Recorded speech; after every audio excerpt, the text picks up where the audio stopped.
यम सन्न्यासमिति प्राहुः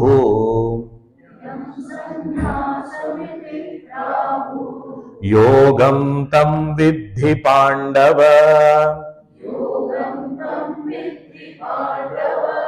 न ह्यसन्न्यस्तसङ्कल्पः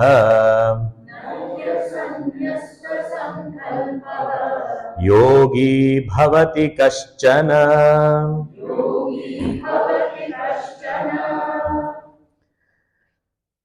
The one who wants to pursue the path of meditation, such a person has to be a sannyasi. Shankaracharya loves such statements. Even if they are not there in the original text, he definitely makes a point to say, if you want to attain liberation, you have to be a sannyasi. But what is a sannyasi? Who is a sannyasi?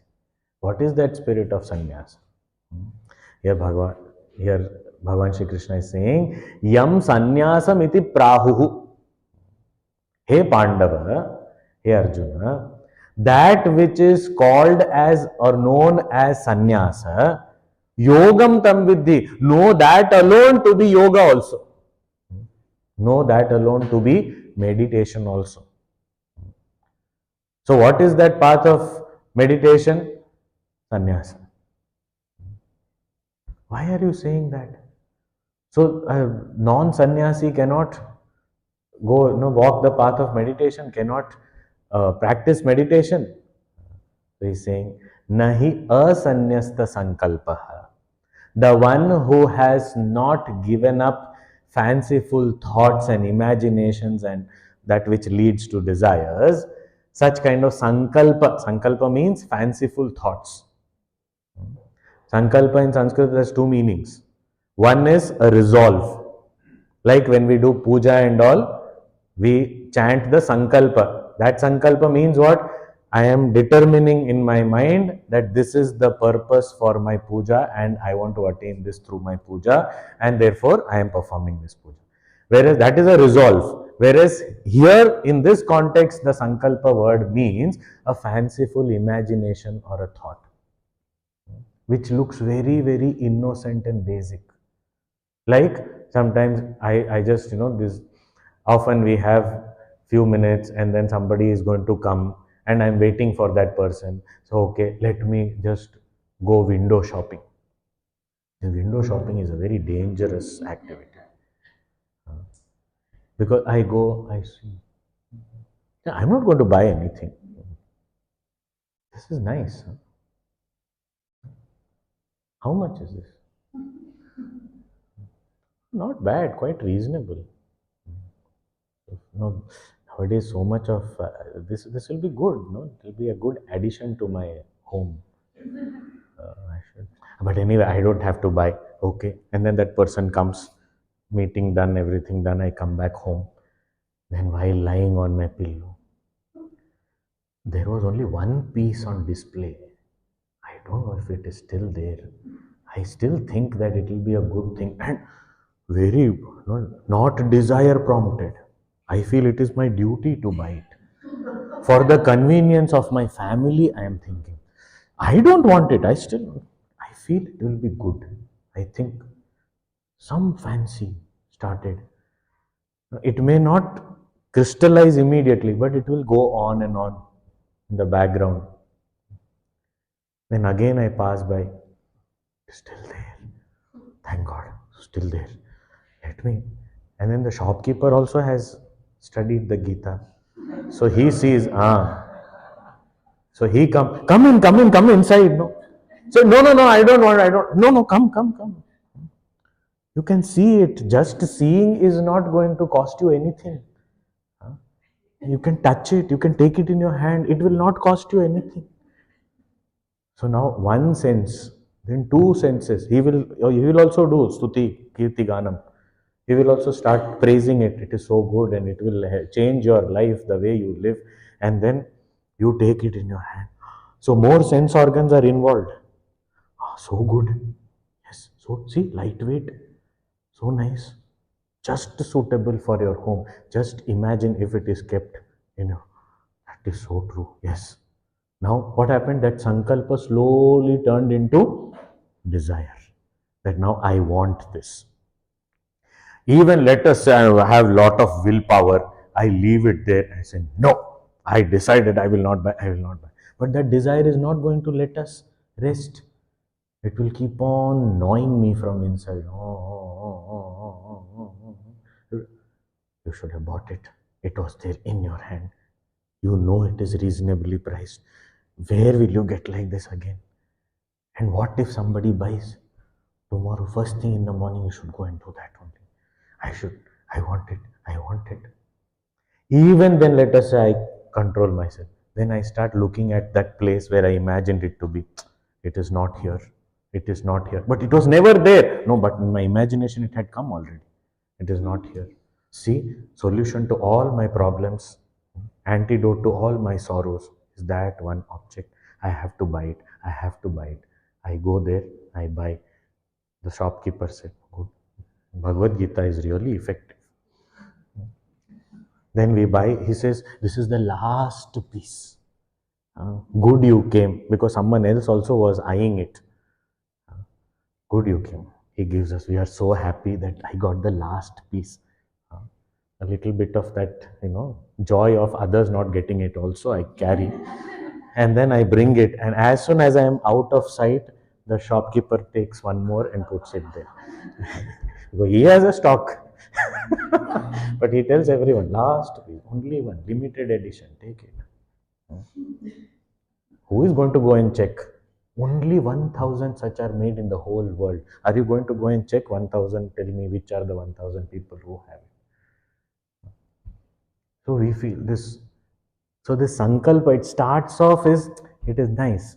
This is the starting point. From there, that entire, so to second chapter in detail, Bhagavan said, that is where it starts, very innocent fancy. And then it goes on to become an attachment, a desire, a very strong want. And then if I am not able to fulfill it, agitation, anger, and slowly my downfall begins. It's a destruction of my human existence. I can't be called as human after that. So agitated I become. I forget all my dignity, all my wisdom. So this sankalpa has to be given up. This fanciful thinking. And the one who has not given up such sankalpa, such fancies, na yogi bhavati kaschana. Such a person cannot become a yogi. Why? Because the mind will never be still. I may say I am sitting for meditation, but in the meditation, what am I thinking? I should have bought that. I should have bought that. I did not buy it. I did not buy it. What if someone takes it away? What will... I'm constantly thinking. And okay, after buying, can I sit down? After buying, it is with me. Where is the time? And I sit down also, I am thinking, nice. Thank God I bought. God, thank you. That shopkeeper was such a nice person. I should pray for him. Let that shopkeeper be very happy. What am I doing? So that sankalpa, if I don't know how to give up, meditation is not for me. So I have to start. So the point is not when I sit down what I should do. Here Bhagavan is saying much before I sit down or I think of sitting down, my lifestyle has to be such where I don't invest my mental energies in unnecessary areas. That is why karyam karma. That is why duties. Because in duties there is no such fancy. What is the fancy possible? I go to work, do my whatever work is assigned or that day's task, I perform all that, I come home. Is there any fancy there? How nice it would be if I can do 2 more emails today. I will never get such a fancy. Let me, 98 emails I have done, 2 more, 100 complete. It will be so nice. Arey Baba, close it and get back home. Enough, done. I've fulfilled my duties. Nothing more to be done today. Completed. There is no such fancy in my mind. Let me do this also. Let me do that also. I may be doing something, I may go an extra step in discharging my duties. That is not what is talked about. But there is no fanciful thinking or imagination. Imaginations create non-existent desires. Something that is not required for me. But I feel that without that I can't live. This typical college campus infatuations that happened. I saw her.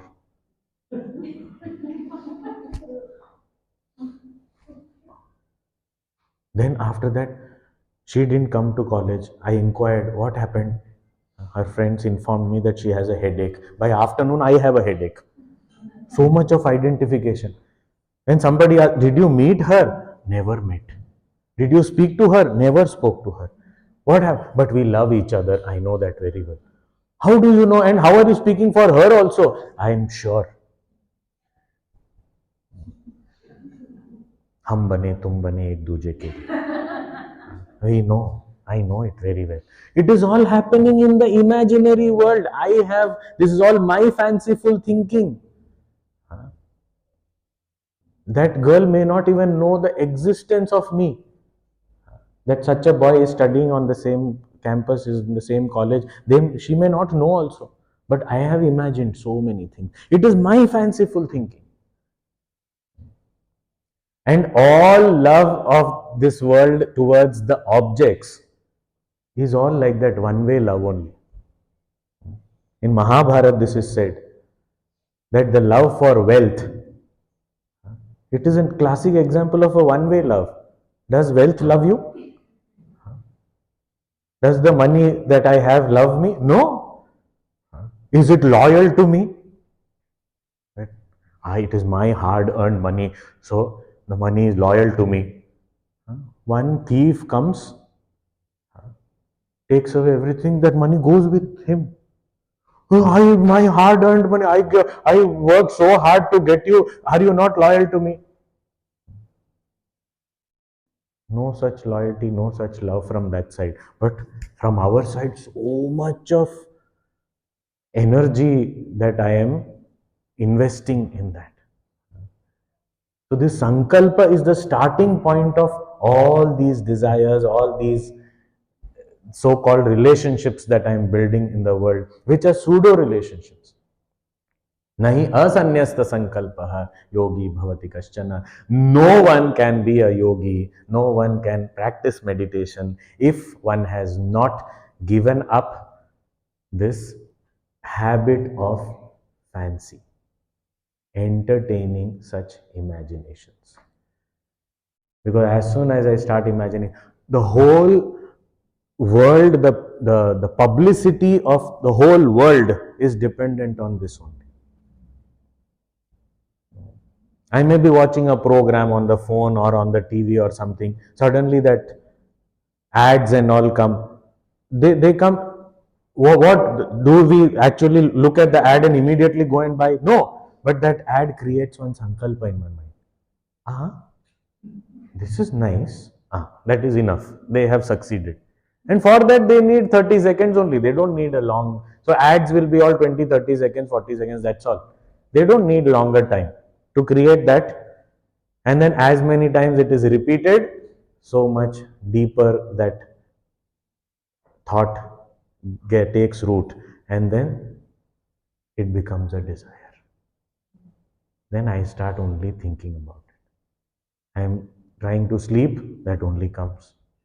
After sleeping in dream, that only comes. I am sitting for meditation, that only comes. I sit for japa, I do that only. I am thinking about that. I should get that, I should get that, I want that, I want that. So, sankalpa, nahi asanyasta. And this sankalpa to give up, here Bhagavan is saying, is sannyasa. If this is given up, then performance of action doesn't bind us at all. Where is it binding? It doesn't have the capacity to bind unless we have this attachment towards it. And this attachment is created by such fanciful thinking. So therefore, Bhagavan, what do you want to say? Bhagavan is saying, do you want to take up the path of meditation. Yes, yes, that's why I am here. Yes, I want. Okay. So then Bhagavan is saying, how, what will help us to take up this path of meditation, and the one who has reached the goal of meditation, for such a person, what is needed? These two. So the one who is on the path, the seeker, what a seeker needs to do, how the seeker can progress, and the person who has reached such a person, what that person needs to do or practice. So here, very beautifully, the third verse defines it or guides us. Arurukshormunir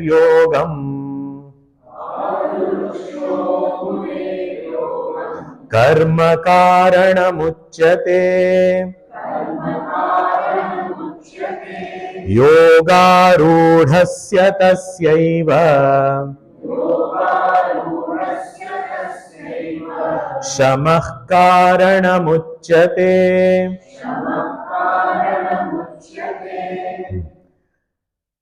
Yogam arurukshoho. For a person who wants to, the word used here is arurukshu. Arurukshu means the one who wants to climb. What do you want to climb? Yoga. Oh, so yoga is some tree or some building or something that I have to climb upon that? No, no.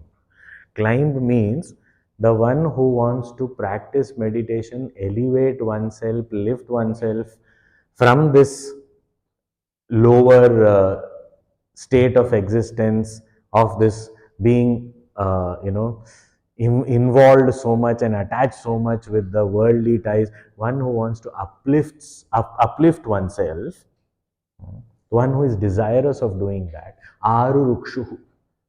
Through what? Through the path of meditation. So here, see, here he is mainly talking about path of meditation only because his chapter is about meditation. But we have to understand, with all that has been discussed in the past, in the chapter 2, 3, 4, 5, with that background he is saying. So he is saying that Aruruksho, the one who wants to practice meditation, such a person, the Yogam Arurukshoho, Munehe, how is such a person? Muni. Such a person is a Muni. Now Muni means what? Again, Muni, these are some words that immediately bring pictures into our mind. Muni, again, long beard, big matted hair, and sitting there, Muni. So we immediately think of Muni. The word means the one who thinks. Oh, I also think, means not default thinking. Thinking means consciously thinking, applying oneself to right thinking. The one who deeply thinks. The one who does not just stop at what is seen, but thinks beyond. And that is where even Manushya word also comes from the same root, from where Muni is coming. So the one who thinks beyond what is seen. So Muni means what? The one who is a thinker. Now one who is a thinker will not speak too much. So Muni also means the one who is silent, Mauni. So Mananashilaha, Mauni, both are called Muni. So one who is not spending too much of energy in interacting with the world, that does not mean he is running away from the world. That does not mean he is allergic to people. Not that way. He is friendly, but he is not pursuing that. When he is alone, he is happy alone also.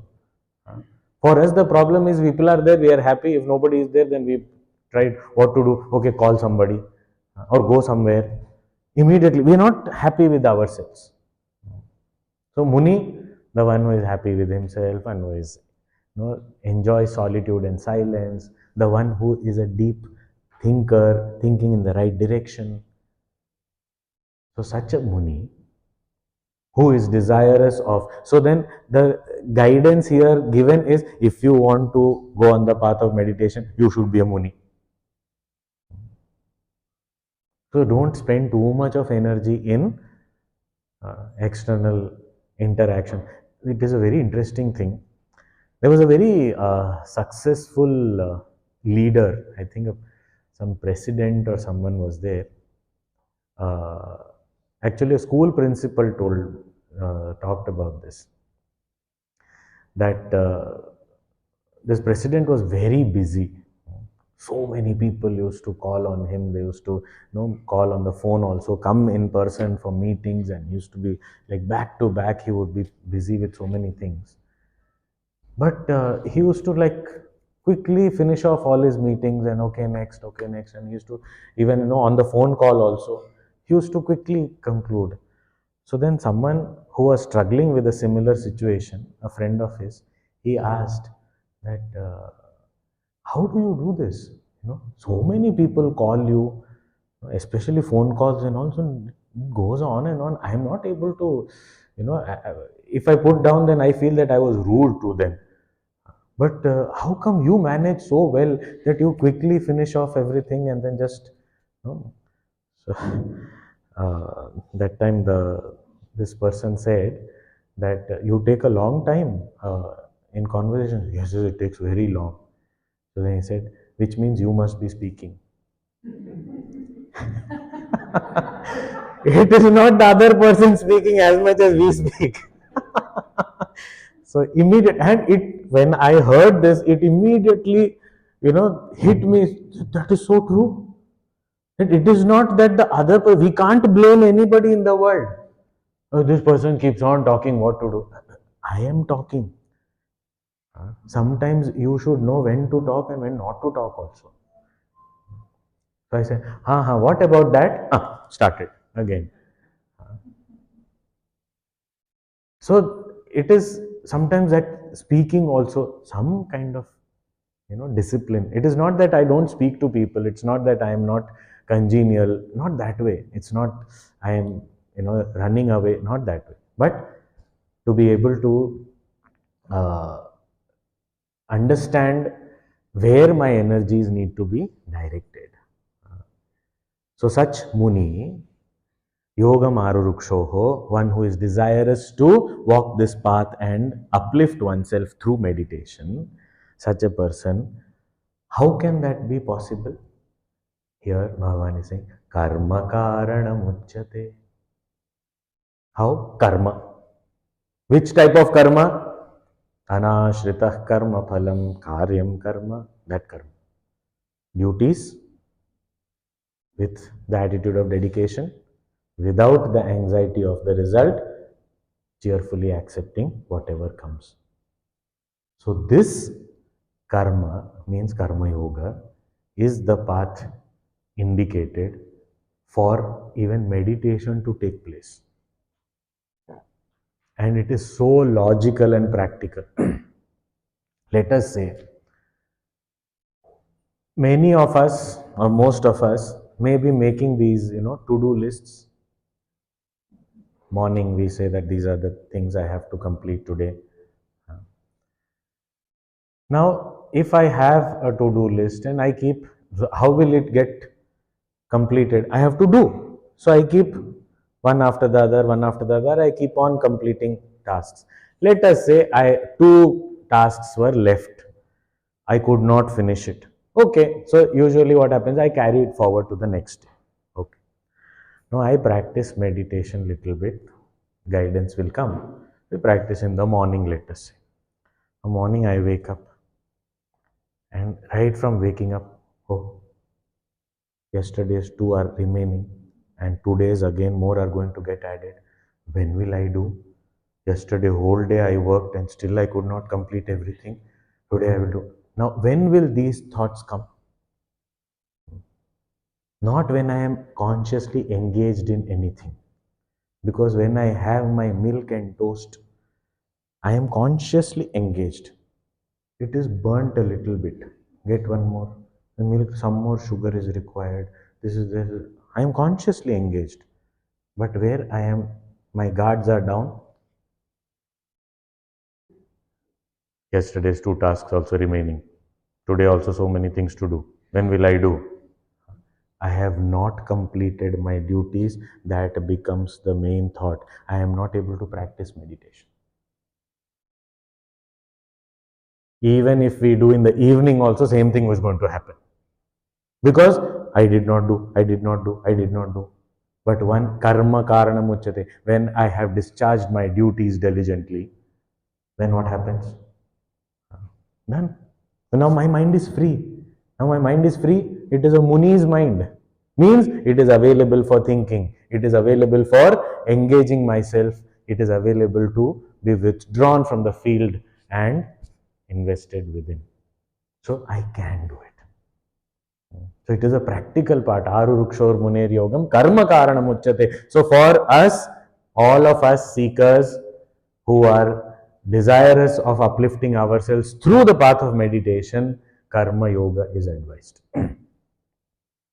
See, nowhere in the Gita karma sannyasa has been advised in the sense we understand or we expect that give up all actions and just do this. No.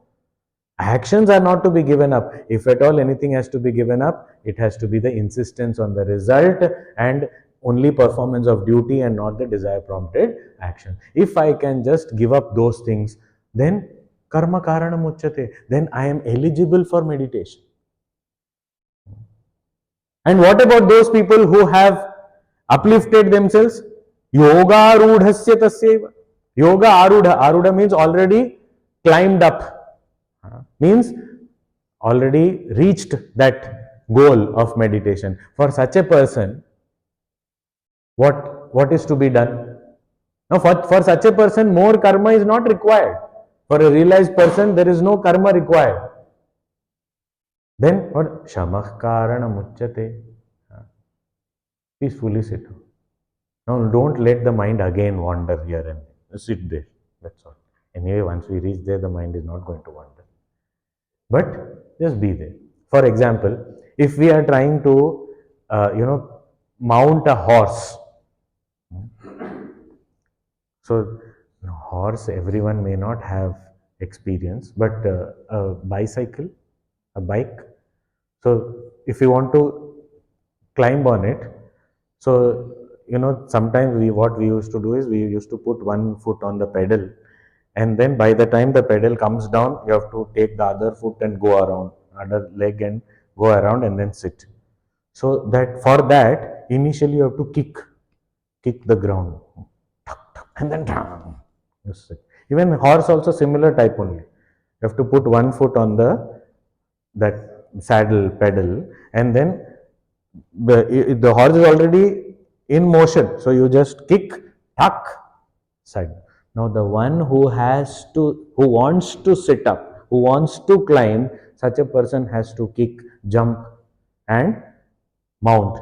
But one who has climbed up and is sitting down, what does he have to do? Nothing. Chupchap baitho udhar. Shanti se.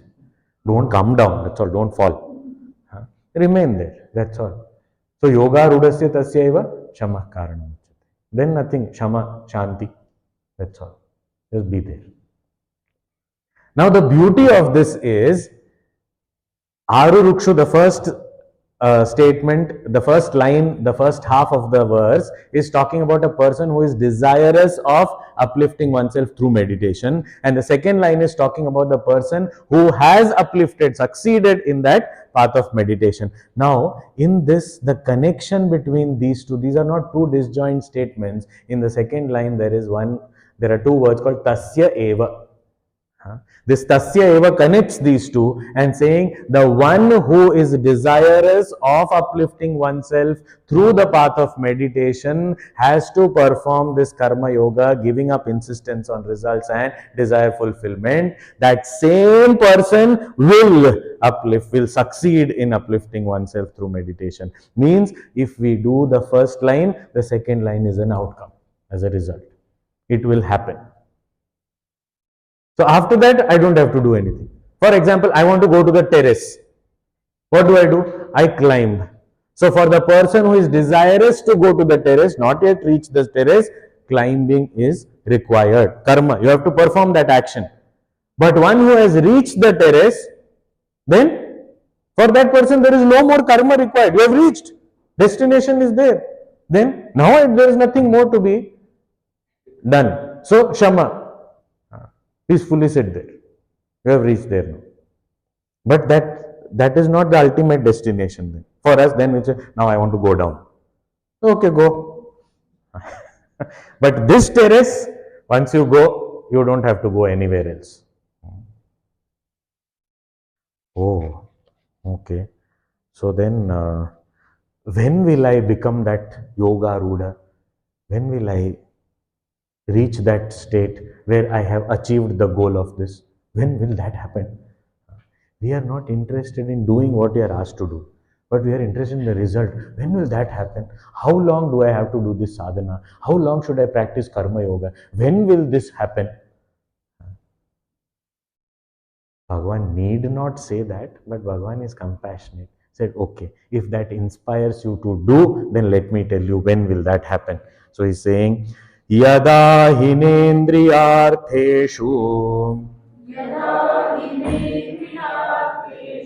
न कर्मस्वनुषज्जते सर्वसंकल्पसन्न्यासी योगारूढस्तदोच्यते तदा योगारूढ़ः उच्यते. Then this person is called a yogaruda. Yogaruda means the one who has succeeded on the path of meditation and uplifted oneself from this worldly existence of duality. So the one who has succeeded in this path of meditation, yogaruda, such a person is called a yogaruda at that time when yada. So yada tada, when then. These two words go together. When this person, who is this person? Sarva Sankalpa Sannyasi. He has given up successfully all the fanciful thoughts. Who has given up everything, and after giving up, na anushajjate, he is not holding on to or is attached to what? Indriyartheshu karmasu. These two things he is not attached to. Indriyartheshu means objects of the senses, sense objects, and karmasu means in actions. He is not attached. Na anushajjate. So when a person who has given up all his fanciful imaginary thoughts and has stopped being attached to both sense objects and actions, such a person that time is called as a yogarudha, or a one who has succeeded in meditation, one who has reached the destination. Now what does this mean? Even if it is, we understand sense objects, but even karma, even if it is a duty, sometimes we get so attached that we are not even able to give it up. And even at a stage when it doesn't remain a duty anymore, still we keep doing it. This is a very powerful example. It is said that once Sri Krishna, along with Arjuna and Bhima, just went around, and this was after Mahabharata war and all, many years later. So they were just moving around and they saw a very beautiful sight of a newborn calf being licked by the mother cow. She was looking. So it gave that, that sense of that, that joy in all these people. They were watching it, that so much of love that this mother cow has towards the calf, that she's licking and cleaning that child, and also they were like enjoying that sight. Suddenly they saw that she kept on licking. The calf was clean. Still she kept licking. The calf started bleeding. Still she kept on licking. So Bhima was horrified and he said, Bhagwan, what is this? What is happening? So Bhagwan said, this is what will happen in Kali Yuga. By the way, that's what Bhagwan had predicted about parenting in Kali Yuga. He said, this is what will happen. But the point here is, sometimes we are so attached to an action also, even if it starts as a duty, we keep on doing it. It is like going to the office after retirement. Poor those people sitting in the office. They say, you have retired, why did you come today? No, I just thought I will just come if you had any problems and all. But if we have problems, we will call you. Actually, now we have a problem. Now, where to seat you? That I can sit anywhere, and they'll go and sit and keep on eating through the brains of people who are working there, not letting them. To be able to drop it off, now it is no more your duty. You don't have to do it. No, get out of the place. Over. So that is why in olden days, even things like Vanaprastha and all used to happen. As soon as there was a rule that as soon as you see the face of your oldest grandchild, means the first grandchild, you see the face, go to the forest. That's all. Immediately hand over everything, go to the forest.